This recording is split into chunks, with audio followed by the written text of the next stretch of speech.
In this video, I'll show you how I make my Neapolitan pizza at home, using both a pizza oven and a conventional oven. I'll walk through my process on how to create a delicious pizza that will also produce great results in a conventional oven. For this recipe, I'm using Caputo Type 00 pizzeria flour. So let's start with the Poolish. Take 300 grams of water, add 5 grams of yeast and 5 grams of sugar. Stir and let it sit for 5 minutes to proof. Next, add 300 grams of flour and mix it well.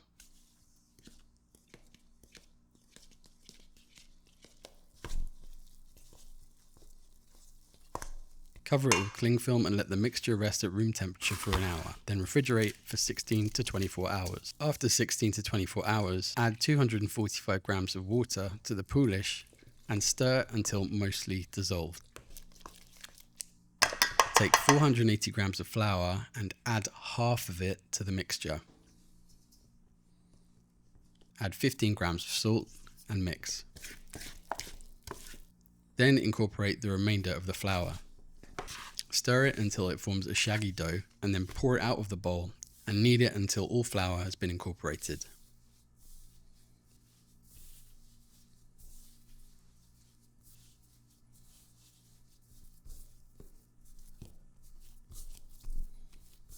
Cover it with a bowl and let it rest on the work surface for 15 minutes. After 15 minutes, coat your hands with olive oil.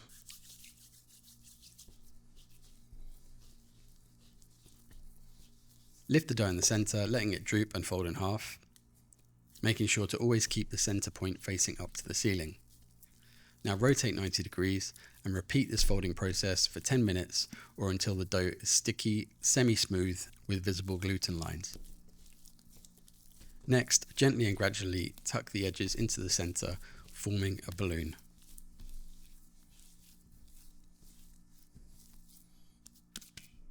Now line the bowl with olive oil. Drop the dough in and let it rest at room temperature for an hour. After an hour, oil your hands again. Place one hand on the dough and invert the bowl to let the dough rest in your hand, then flip it onto the work surface. Using a dough cutter, slice a strip about the thickness of your forearm. Now lift the strip, fold the top part inward and keep rolling until the dough forms a bowl that can almost fit your hand.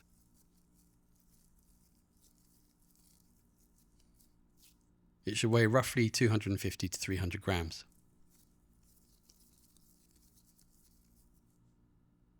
Place the balls into a pan, cover with cling film,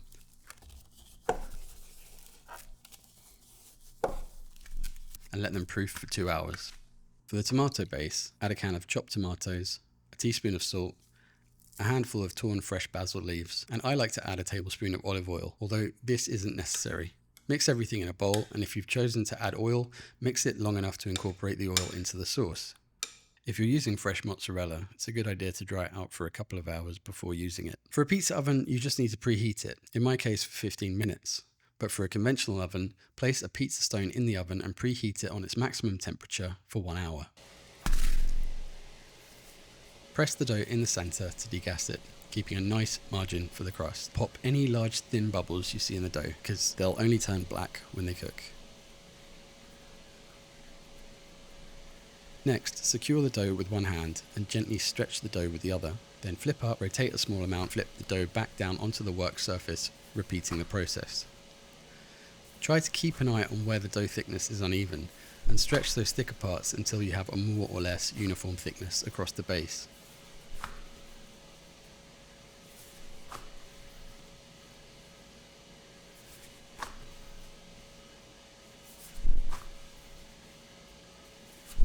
Finally, put the dough on your hands like you were doing a cat's cradle, then rotate it 90 degrees and repeat.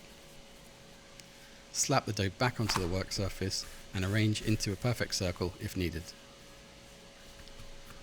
If you're using a pizza oven, spread the tomato sauce on the dough.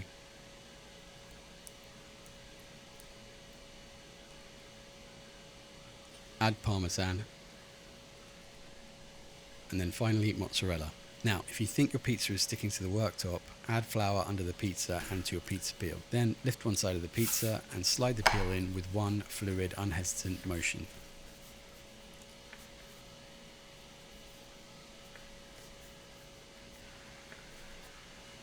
And then place into the pizza oven to bake for 3 minutes.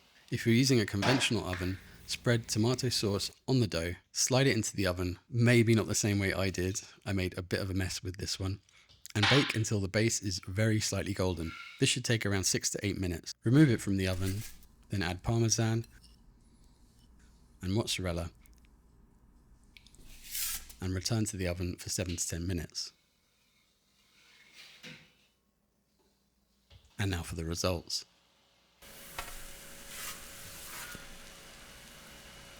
The pizza oven gives a crispy crust with almost restaurant level air bubbles. The dough isn't super hard and dried out, and nicely browned on the underside.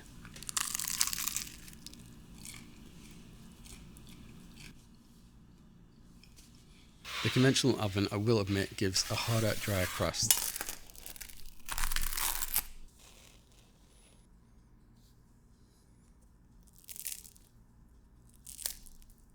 The underside cooks to an okay level, but all things considered, it's still delicious. It all depends on the maximum temperature of your oven. Mine is only 250 degrees Celsius.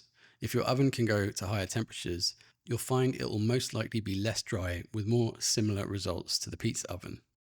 So that's it. If you like this video, please give it a like and subscribe. And if you have any questions, feel free to leave a comment.